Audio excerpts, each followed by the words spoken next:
Good afternoon. Today we had decided that we will visit 3 places for our archaeological cum historical tour. So we started with the sculptural sanctuary at Tesbu. Then we visited Kargil War Memorial. So we were not able to have a video there because of certain surveillances and certain restrictions. So this is today's third and the last destination about which we are going to discuss. So I have been here, I think when Anjum Ara's marriage was there. So on the same day I came here to explore the place. I got to know a bit about this thing and then I began to read about this to make you understand कि broader context में इस beam पत्थर का क्या significance है. So जहाँ पे अभी हम बैठे, this is a beam पत्थर, the rock of beam. Beam कौन था ये भी मैं आगे आपको बताऊंगा. So this rock or boulder, which is a light blackish color, is located in a place called Beambut. So that again place name is, means the rock of beam. Beam and then the bud, that's the rock of beam. So who was this beam? What this beam pathar signifies and why is it important for us? So I'll just start from the beginning. In Hinduism, there are 2 types of literatures in the Hindu religion. One category is the revealed one, those texts which are being revealed by gods to the humans, fine, in which we have Rigved, Samved, Yajurved and Atharvaved, fine. And on the other side there is another category which we called as written texts, जिसको हम स्मृति भी कहते हैं. Revealed को हम संस्कृत में श्रुति कहते हैं और जो लिखे गए हैं खुद उनको हम स्मृति कहते हैं, रिटन. और किसने लिखी है वो सेज ने लिखी है, वो सेज से लिखी है. In the written category or in the Smriti category, in Hinduism we have 2 epics. We have 2 epics जिनको हम इतिहास भी कहते हैं, जो हमें हिस्ट्री के बारे में इंफॉर्मेशन देते हैं. तो कितने epics है हमारे पास? 1 is Ramayana. Ramayana is written by the Valmiki, sage Valmiki, and another is Mahabharata. Mahabharata is written by the Ved Vyas. Now let me tell me, in this context the Mahabharata is very important. So let's start with the Mahabharata.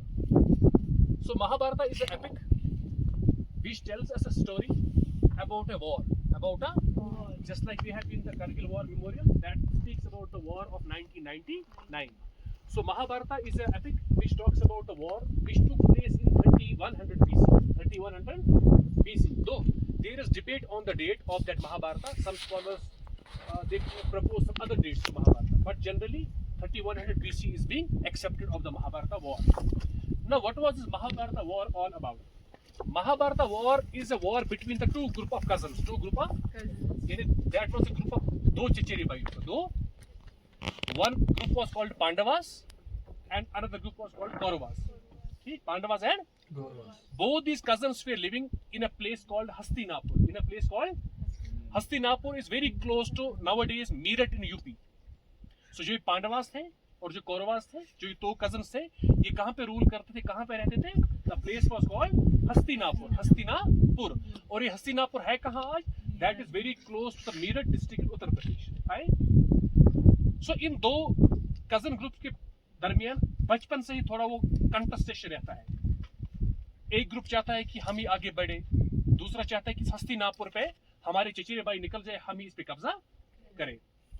Now one day the Pandava group जो 5 भाई थे, Yudhishthir, Arjun, Nakul, Sahdev and Bhim. Pandavas कितने भाई थे? 5. Yudhishthir, Nakul, Sahdev, Arjun and Bhim. जो ये भीम पत्थर है उसी एक पांडव भाई के नाम पे है, यानी 5 पांडवास में से एक पांडव का नाम था भीम और उसी भीम के नाम पे ये पत्थर है. ये क्यों है ये हम आगे देखेंगे. तो पांडवास वो 5 भाई थे और उनकी एक वाइफ जिसका नाम था द्रौपदी. क्या नाम था? So we have also place here called Draupadi कुंड. वो भी हम कॉन्टेक्चुअलाइज करेंगे. ऑन द अदर साइड जो कौरवास का जो ग्रुप था वो भी भाई थे, उनका बड़ा भाई था दुर्योधन. अब ये जो कौरवास का ग्रुप है ये ऑलवेज चाहता था कि हस्तिनापुर पे हम ही रूल करें, ये जमीन हमारी ही हो और पांडवास को हम यहाँ से. तो जो दुर्योधन था जो कौरवास का सबसे बड़ा भाई था, वो युधिष्ठिर को जो पांडवास का सबसे बड़ा भाई था एक दिन बोलता है चलो हम डाइस की गेम खेलते हैं. जो डाइस की गेम जीतेगा हस्तिनापुर उसका होगा, जो हारेगा वो यहाँ से. तो डाइस इज व्हाट, जो सांप सीटी आप लोग नहीं देखते हो. तो होता कि इन दोनों में गेम होती है जिसमें पांडवास उनका बड़ा भाई युधिष्ठिर जो है वो सारी किंगडम को हार देता है. तो उसमें शर्त रहती है जो हारेगा वो 12 साल यहाँ से बाहर निकलेगा, यहाँ नहीं आएगा, और 1 साल इनकॉग्निटो में रहेगा। इनकॉग्निटो मतलब वापस आएगा लेकिन बेस बदल के, बेस। तो फाइनली जब पांडवास और कौरवास के दरमियान गेम होती है, पांडवास की तरफ से लीड करता है युधिष्ठिर और कौरवास की तरफ से लीड करता है दुर्योधन। तो इसमें दुर्योधन जीत जाता है, कौरवास जीत जाते हैं और पांडवास, और गेम के रूल्स के अनुसार कौरवास को जो पांडवास को जी जगह जानी पड़ती है। तो 12 साल जो पांडवास है वो पूरे जंगलों में फिरते हैं, पूरे जंगलों में, और 12 साल काटने के बाद, वनवास काटने के बाद 13 साल वो वापस आ जाते हैं हस्तिनापुर में, लेकिन इनकॉग्निटो रहते हैं, यानी अपना बेस छुपा के रहते हैं। तो फाइनली 13 साल का जो टाइम पीरियड खत्म होता है, ये कौरवास के पास आते हैं, भाई हमारे गेम के रूल्स के हिसाब से हमारा 13 साल पूरा हो गया, 12 साल हमने हस्तिनापुर से बाहर गुजारा, 1 साल 12 साल के बाद हमने इनकॉग्निटो गुजारा यानी बेस बदल के, तो now give us our share from the Hastinapur, give us our share from the. लेकिन जब वो वापस आते हैं तो ये लोग शेयर देने से मना करते हैं। कौरवास कहते हैं कैसा जमीन, निकलो यहाँ से, कैसा जमीन। तो सिचुएशन ऐसी होती है, इनको जंग, पांडवास को कौरवास के साथ जंग के सिवाय कोई और अल्टरनेट, लेकिन मसला ऐसा होता है पांडवास जंग करने के लिए तैयार ही नहीं होते। वो कहते क्यों? फॉर एग्जाम्पल महाभारत के एपिक मैंने बताया, अब जो पांडवास को जो हेल्प करता था उसका नाम था कृष्ण। कृष्ण का आपने नाम सुना होगा, ये विष्णु भगवान का एक अवतार था। महाभारत में वो उनका एक रिलेटिव होता है, तो कृष्ण जो है पांडवास की हेल्प करता है, और कृष्ण इनको बोलता है, कहता है कि आप जंग इनके साथ लड़ो क्योंकि ये धर्म का युद्ध है, ये सच्चाई की जंग है, ये आपको अपनी जमीन नहीं दे रहे। तो इनमें सबसे बड़ा जो फाइटर होता है पांडवास में होता है अर्जुन। आपने अक्सर नाम सुना होगा, अर्जुन वॉरियर था। तो अर्जुन लड़ने के लिए तैयार नहीं होता, वो कहता कि मैं किसके खिलाफ लड़ूं, वो मेरी ममेरी बहन है, वो मेरी चिचेरी बहन है, ये मेरा चिचेरा भाई है। कौरवा से ना चिचेरे भाई आपस में, कौरवा और पांडवास। तो कृष्ण जो है अर्जुन को जंग के लिए तैयार करता, इनमें आपस में कॉन्वर्सेशन होती है। कृष्ण बोलता है आपको जंग करनी है, अर्जुन बोलता है मैं जंग नहीं कर सकता। जो ये कॉन्वर्सेशन है कृष्ण और अर्जुन के दरमियान, इसको किताब की शक्ल में लिखा गया जिसको भागवत गीता कहते हैं। So Bhagavad Gita is actually conversation, a dialogue on the eve of Mahabharata war between the Krishna and the Arjun, in which the Krishna is actually trying to convince Arjuna कि you have to fight the war, this is a war for the dharma। लेकिन अर्जुना फिर तब तक कृष्ण को ये नहीं बताता कि मैं भगवान का अवतार हूं, उनको मत पता होता अर्जुन को। तो सबसे इंपॉर्टेंट श्लोक जो है भगवत गीता का, यानी जो पूरा वर्स है, जिसकी वजह से फाइनली अर्जुन रेडी होता है किसके लिए? जंग के लिए। तो वो वर्ष क्या है? कृष्ण कहता है अर्जुन से कि यदा यदा ही धर्मस्य ग्लानिर्भवति भारत अभ्युत्थानम अधर्मस्य तदा आत्मानं सृजाम्यहम् परित्राणाय साधूनां विनाशाय च दुष्कृतां धर्म संस्थापनार्थाय संभवामि युगे युगे। कि यदा यदा ही धर्मस्य ग्लानिर्भवति भारत, कि जब जब धर्म का डिक्लाइन होता है, सच्चाई की डिक्लाइन, और तब तब में अधर्म को खत्म करने के लिए, धर्म की फिर से एस्टैब्लिशमेंट करने के लिए आ जाता। यानी कृष्णा कहता है कि अर्जुन से कि जब जब मैं विष्णु का अवतार हूं, जब जब धर्म खतरे में पड़ता है, जब जब सच्चाई खतरे में पड़ती है, जब जब हक खतरे में पड़ता है और झूठ उभरता है, और जो है किसी का नाहक जो है चीजें ली जाती है, तब तब मैं धर्म को फिर से उठाने के लिए अधर्म को खत्म करता हूं। कि यदा यदा ही धर्मस्य ग्लानिर्भवति भारत अभ्युत्थानम अधर्मस्य तदा आत्मानं सृजाम्यहम् परित्राणाय साधूनां विनाशाय च दुष्कृतां धर्म संस्थापनार्थाय संभवामि युगे युगे। फिर मैं जो है अधर्म को नष्ट करने के लिए आ जाता और धर्म की स्थापना करता हूं। तो इस वजह से अर्जुन जो होता है, ये सारे पांडवा जो होते हैं वॉर करने के लिए रेडी। तो आपस में अब जो वॉर जो होता है उसको हम महाभारत वॉर, और 18 दिन तक ये वॉर चलता है between Pandavas and the Kauravas, और 18 दिन के बाद जो है कौरवास हार जाते हैं और पांडवास जीत जाते हैं। अब जब पांडवास जीत जाते हैं तो पांडवास को अपना रूल मिलता है, लेकिन पांडवास इतने दयालु होते हैं, कहते हैं कि भाई ये जमीन तो अब हमें चाहिए नहीं, इसके लिए हमें इतना खून बहाना पड़ा, इतनी लड़ाई हो गई, इतना कुछ हो गया, वो फिर भी ये जमीन लास्ट में कौरवास को दे देते हैं और वापस निकलते हैं। लेकिन मसला क्या था, वो पहले भी दे सकते थे, जंग के बाद क्यों देखा?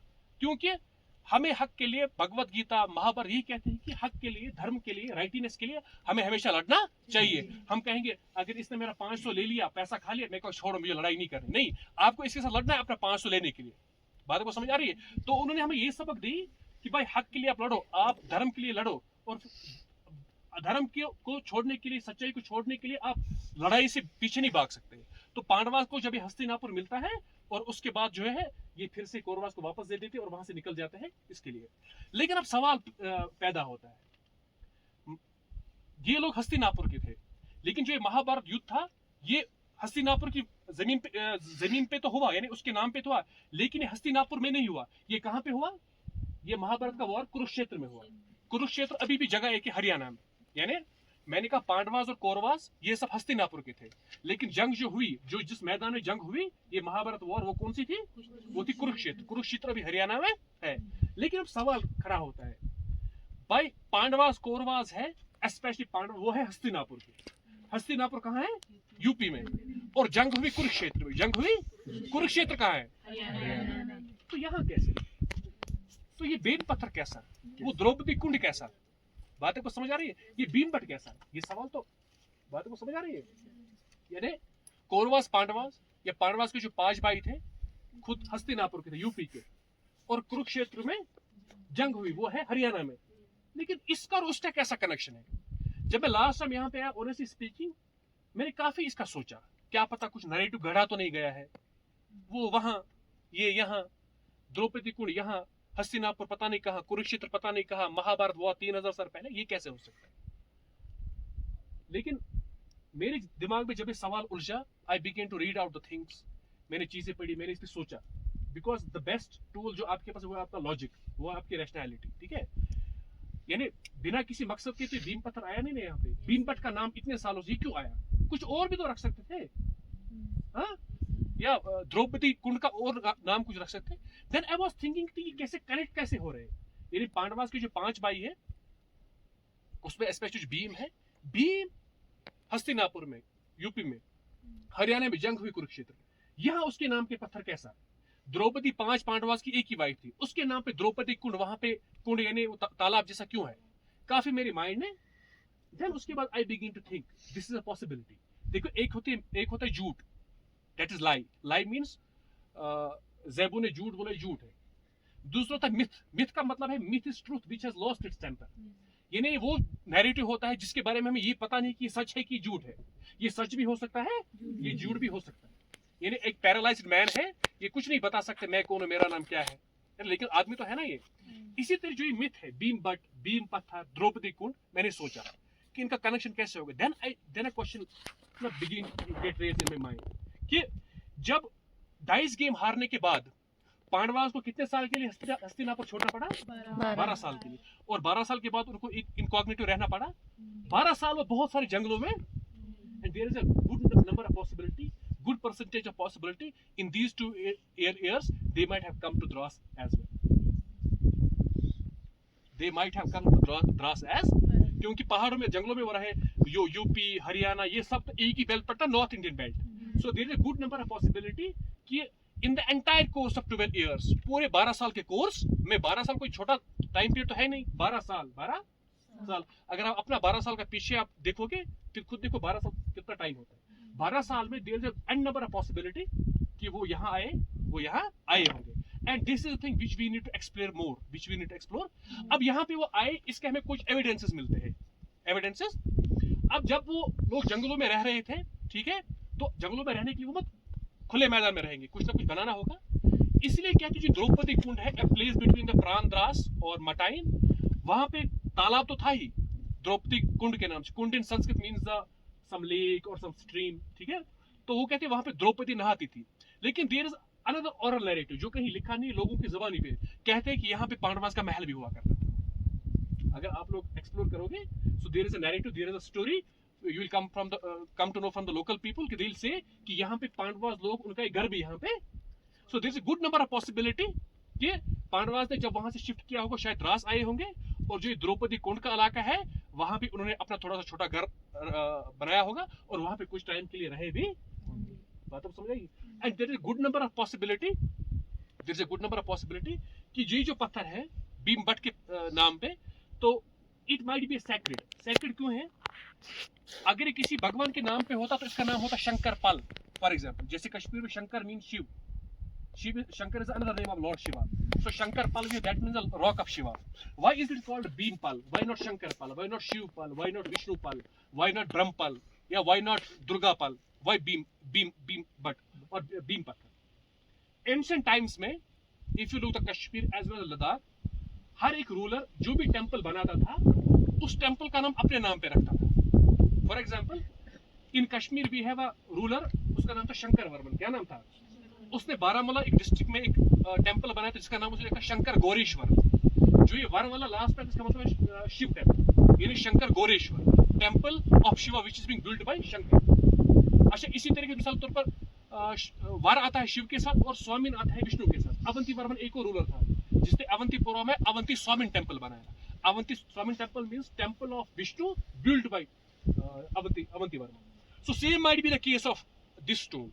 This is a probability. We have to explore more, ask more. That beam butt or the beam pathar, because they were the sacred characters. Pandavas were the sacred. If they would not have the sacred characters, then their story would not have been there in the Mahabharata. Because Krishna was sacred. So that's why this pathar is there. It is on the name of the Bhima's name, Bhim's name, one who is the one among the five of the Pandavas. So there is a good number possibility that this might have been laid down by the Bhim, who was one of the Pandavas, or after Bhim there might have been some people who were well acquainted, well familiar with the Pandavas here, and then on the name of the Bhim, some local people, they came here, they led the establishment of this Bhim Pathar. This might be the sacred Pathar. देखो sacred चीजें कैसी बनती है? Sacred is not only Quran, sacred is not only Bhagavad Gita. आपके लिए sacred क्या है? जब हम लोग फॉर एग्जाम्पल ईरान जाते हैं, I'll tell you my thing. I have one friend, his name is Ali Akbar Shah. He recently went to Iran. He's a professor in Delhi University. I told him कि please go to Mashhad. Please go to Mashhad. वहाँ से आप अंगूठी ले आना और उसको जो है इमाम की जो ये है कब्र मुबारक है उससे मसा करके, when he उसने पहले अंगूठी लाई वो बिल्कुल 10-20 रुपए की होगी या 100 रुपए की, लेकिन जब उनकी मकबरे से उसका मसा हो गया, मेरे लिए वो सैक्रेड हो गई. बात को समझ रही है? Sacred is not always Quran, sacred is not always Gita. Some things become sacred. अगर आपके कोई पीर साहब होंगे वो आपको पढ़ के कुछ तस्बीह देंगे, पढ़ के कुछ और चीज देंगे, तो आपके लिए वो sacred हो जाता है. धागा है, ये दुपट्टे का धागा है, लेकिन जब आप आस्थानों पे जाते हो वहां पे आप धागे देखते हो, वो sacred है कि कॉमन है? Sacred है.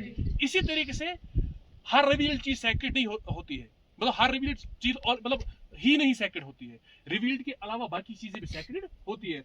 मे बी ये पत्थर को यहाँ पे लाया गया होगा, इस पे बीम ने कुछ पड़ा होगा, कुछ हाथ रखा होगा, या उसने अपने हाथों से इसकी फाउंडेशन डाली होगी, तो ये इसलिए सैक्रेड बन गया. That's why it has got a religious significance. Now this was all about contextualizing this beam pathar and how I tried to build the connection between the Mahabharata war which took place in Kurukshetra, and then to see the possibility of Pandavas here because of their 12 years banvas and their exile for 12 years. There is a good number of possibility they have come here and they have some association with this place. So what we will do, apart from all these things which I told you guys, we'll also try to explore certain people here. उनसे हम पूछेंगे कि what you have heard from the previous people about this place, about this. There might be some good narratives, there might be some, भाई ये कुछ था नहीं, ये ऐसे वहां से पहाड़ी टूटी, बड़ा पत्थर उठा के यहाँ पे लाए, इसको बीम पत्थर नाम. लेकिन बीमा ही क्यों नाम रखा गया? अंजुम पत्थर क्यों नहीं नाम रखा गया? अदनान पत्थर क्यों नहीं नाम रखा गया? So what we will be doing, we will just after having the lunch, we will be doing some oral history for 10-15 minutes. So